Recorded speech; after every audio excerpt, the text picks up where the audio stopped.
فواد کہتے ہیں کسی چیز کی گرمی سے جلنا، کسی چیز کی سوزش، کسی چیز سے بے چین ہو جانا، جلنے کے بعد جو بو آتی ہے، وہ جو کیا شعر ہے کہ عاشق دل میں دل بھنا شاید دیر سے بو کباب کی سی ہے.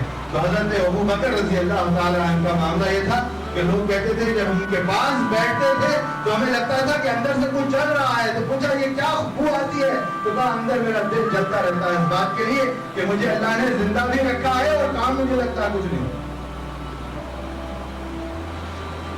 وہ فواد کہتے ہیں، یعنی اس قلب کو اس کیفیت میں رکھنا، اس قلب کو نرم رکھنا.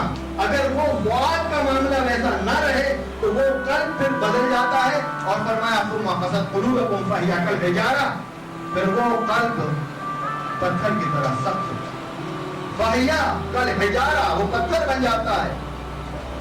وہ اشد ایک لفظ ہے، اس سے بھی بڑھ جاتا، اس کو بھی مان کر دیتا ہے، اس کو بھی پیچھے چھوڑ دیتا ہے.